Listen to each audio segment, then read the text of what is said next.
Pesadelos em Foco. Pesadelos em Foco. E aí, já se inscreveu no canal? Não esqueça de deixar o like, comentar ou o próximo da história pode ser você. Dito isso, vamos para o vídeo.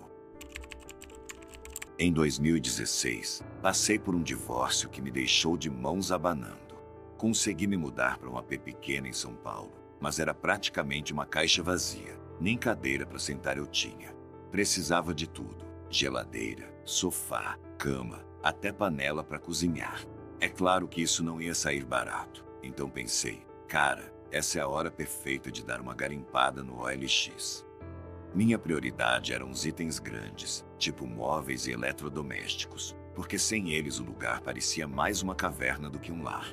Não demorou muito para encontrar algumas ofertas interessantes. Mandei mensagem para uns vendedores, fechei negócio com alguns, e bem no meio dessa saga, achei um anúncio de um suporte para TV.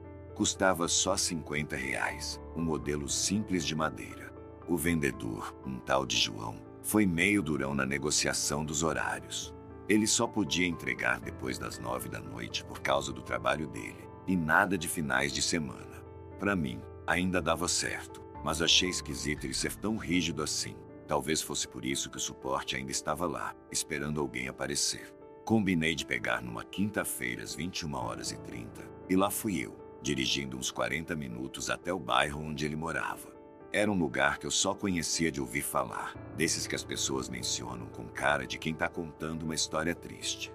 Quando cheguei, entendi o motivo. As casas pareciam ter sido mastigadas pelo tempo. As ruas estavam esburacadas e muitas luzes de poste piscavam como se estivessem cansadas de iluminar aquele fim de mundo. Quando parei na frente da casa do João, meu radar interno começou a apitar.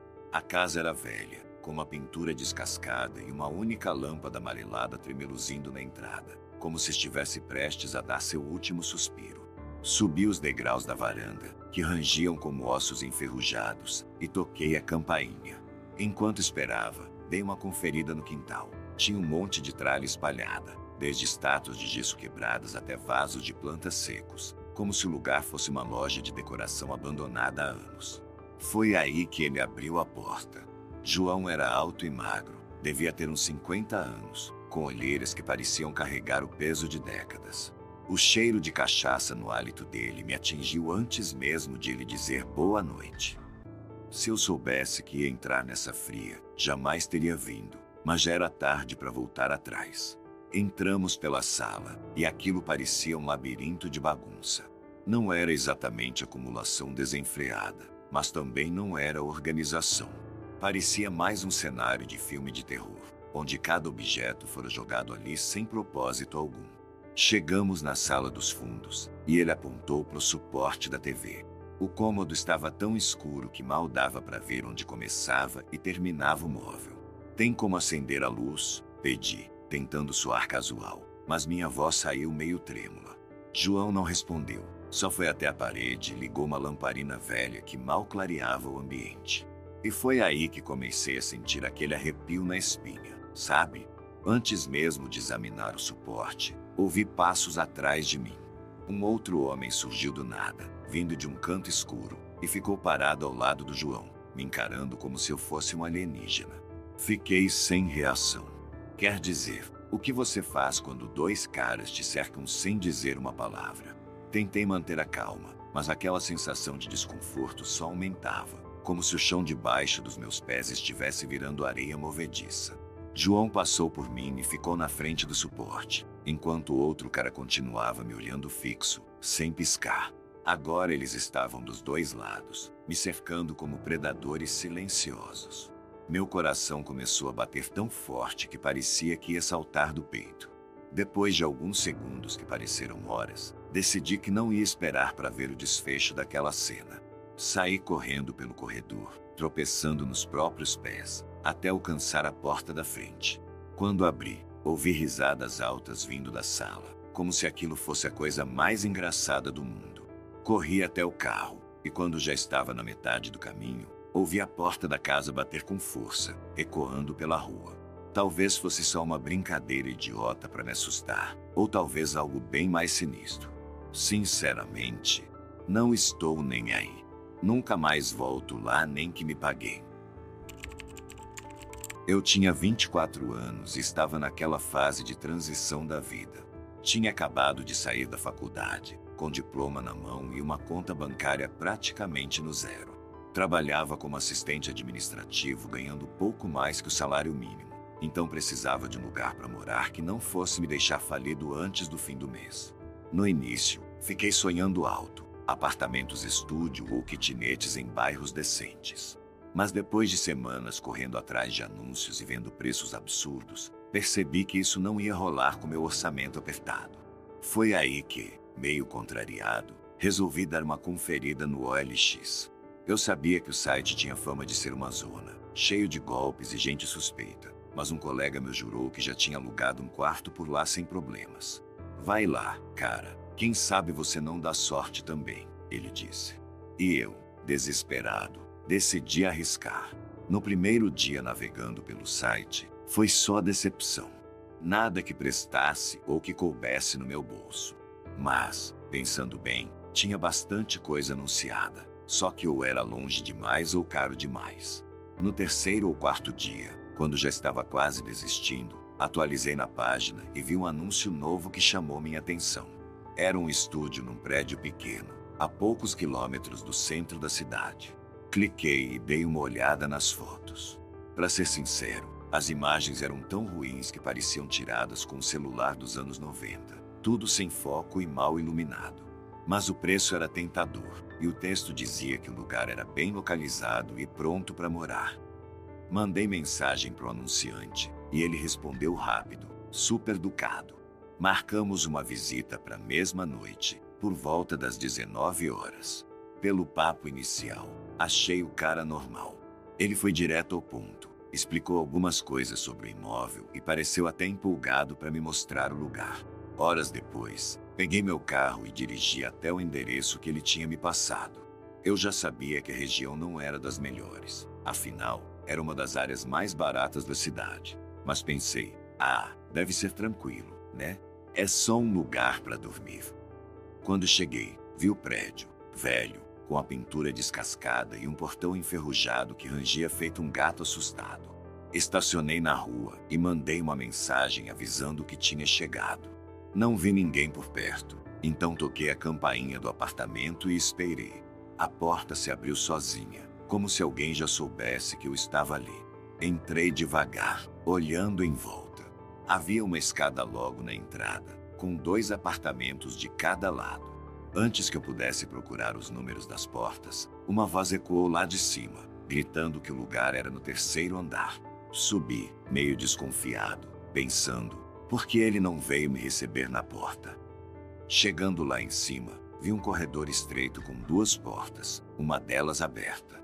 Entrei e dei de cara com um homem parado a poucos metros de mim, me encarando. Ele sorriu, estendeu a mão para cumprimentar e me convidou para entrar. Até aí, tudo bem. Mas assim que passei pela porta, algo me deixou arrepiado. O lugar parecia habitado. Tinha um sofá velho no canto, uma TV ligada numa novela qualquer, cadeiras de plástico jogadas pelo cômodo e até uma panela suja na bancada da cozinha. Tem outra pessoa morando aqui? Perguntei, tentando soar casual.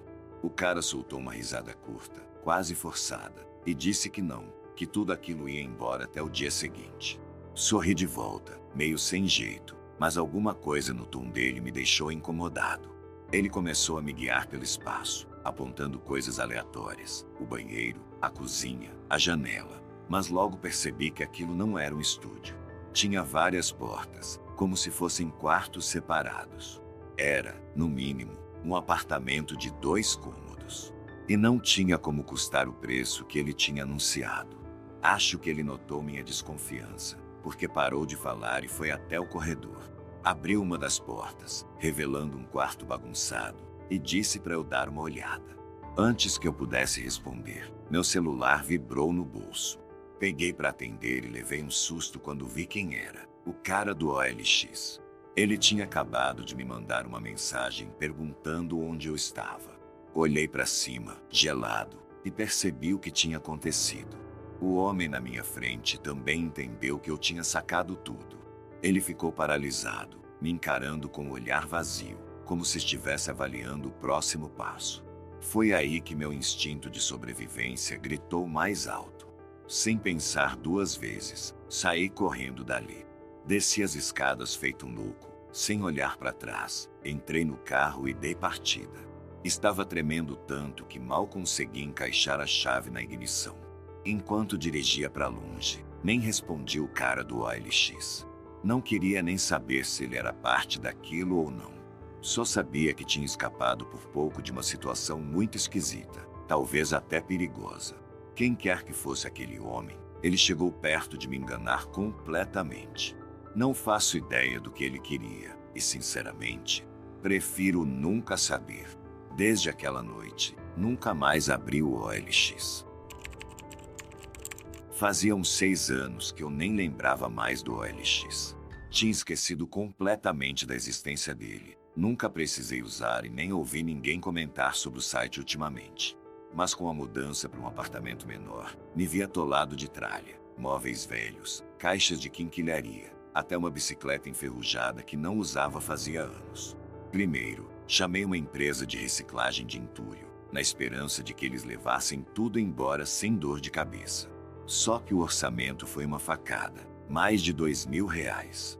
Foi aí que decidi dar uma chance pro OLX. Criei um anúncio dizendo que estava dando várias coisas de graça, coloquei fotos de tudo, desde o sofá surrado até uma estante meio bamba, e esperei o pessoal aparecer correndo. Pelo menos era isso que eu achava. Mas, cara, que decepção. Quase ninguém respondeu. Os poucos que mandaram mensagem pareciam interessados no começo, mas depois sumiram do mapa. Uns dias se passaram, e eu já estava quase desistindo quando recebi uma mensagem de um cara chamado Marcelo. Ele disse que queria pegar meu sofá e que podia vir qualquer dia. Confesso que não dei muita bola, porque achei que ia ser igual aos outros. Só promessa e nada de ação. Avisei que trabalhava das 8 horas às 17 horas e que ele precisava avisar com antecedência. Para minha surpresa, no fim do expediente ele me mandou uma mensagem dizendo que vinha naquela noite mesmo. Respondi rapidinho com o endereço e segui para casa, torcendo para que ele realmente aparecesse, porque não queria perder minha noite esperando alguém que nem ia dar as caras. Cheguei em casa por volta das 19h30. Quando entrei na rua, vi um carro estacionado bem na frente da minha casa. Era o único veículo ali e não tinha ninguém dentro. Pensei, deve ser o Marcelo. Saí do carro meio apressado, subi os degraus da entrada e abri a porta, mas não encontrei ninguém lá dentro. Estranhei. Será que era coincidência? Talvez fosse um carro de outra casa, mas algo no fundo me dizia que não. Mandei uma mensagem para o Marcelo perguntando a que horas ele chegava e fiquei plantado na janela, espiando para fora. 10 minutos se passaram e nada. Nenhuma resposta, nenhum sinal de movimento. Resolvi relaxar, me afastei da janela e fui para a cozinha pegar uma cerveja gelada. Estava ali parado, tomando um gole, quando ouvi um barulho vindo do andar de cima. Parecia um rangido leve, como se alguém tivesse pisado num lugar que não devia. Deixei a garrafa na bancada e fiquei atento, tentando escutar melhor. Uns segundos de silêncio total, e de repente, passos pesados começaram a descer a escada correndo. Congelei no lugar, sem entender o que diabos estava acontecendo. Vi um homem surgir no corredor, disparando direto para a porta da frente. Ele girou a maçaneta, abriu a porta e saiu feito um raio. Quando cheguei à entrada, ele já estava entrando no carro estacionado na calçada e acelerando para longe. Atordoado, ainda tentei processar o que tinha acabado de rolar. Peguei meu celular, liguei para a polícia e tentei ligar para o Marcelo, mas ele não atendeu. Na minha cabeça, não havia dúvidas. Aquele cara era o mesmo que tinha dito que vinha pegar o sofá. A polícia veio investigar, mas descobriram que o número do Marcelo não estava registrado em nome de ninguém. Ou seja, voltamos à estaca zero. Apesar de insistir bastante com os policiais, nada saiu disso. Felizmente, pelo que pude ver, nada foi roubado. Talvez ele não tenha tido tempo, ou talvez estivesse esperando me chegar para agir. Aquele barulho que ouvi lá de cima Provavelmente ele tropeçou ou fez algum movimento errado, se entregando sem querer. Seja lá o que ele planejava, só posso torcer para que ele nunca volte. Aquela noite foi suficiente para me deixar com o pé atrás para sempre.